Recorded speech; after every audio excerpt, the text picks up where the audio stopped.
చూడండి, మనం చూస్తున్నాం, మస్జిద్కి వెళ్ళాలనుకుంటే వెళ్తున్నారు, లేకుంటే వెళ్ళట్లేదు. కానీ ఒక విషయం గుర్తుపెట్టుకోండి, మీరు వెళ్ళాలనుకున్నా, వెళ్ళను అని అనుకున్నా, ఇష్టం ఉన్నా ఇష్టం లేకున్నా ఒకరోజు సమాధిలోకి వెళ్ళవలసిందే. తల్లి గర్భం నుంచి భూమి మీదకి వచ్చినటువంటి ప్రతి వ్యక్తి భూగర్భంలోకి వెళ్ళక తప్పదు. దీని గురించి ఖురాన్ గ్రంథంలో 3వ అధ్యాయము 180వ వాక్యంలో ఇలా ఉంది, కుల్లు నఫ్సిన్ జాయిఖతుల్ మౌత్, ప్రతి ప్రాణికి మరణం రుచి చూడవలసిందే. చూడండి, మనిషి ఈ భూమి మీద బహుశా ఒక 70-80 సంవత్సరాలు జీవించి ఉండొచ్చేమో గాని భూగర్భంలో అంటే సమాధిలో ఎన్ని సంవత్సరాలు ఉండాల్సి వస్తుందో ఇది ఎవరికీ తెలియదు.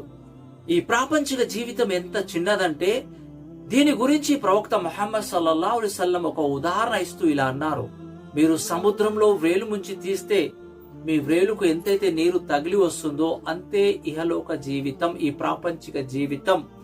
పూర్తి సముద్రం అది పరలోక జీవితం అన్నారు. సముద్రంలో వేలు ముంచి తీస్తే బహుశా ఒక నీటి చుక్క తగిలి వస్తుంది. పూర్తి సముద్రం పరలోకంతో సమానమైతే ఇహలోక జీవితం సముద్రంలోని ఒక నీటి చుక్కతో సమానం. ఈ చిన్న జీవితానికి ఎక్కువగా ప్రాధాన్యత ఇస్తున్నాడు.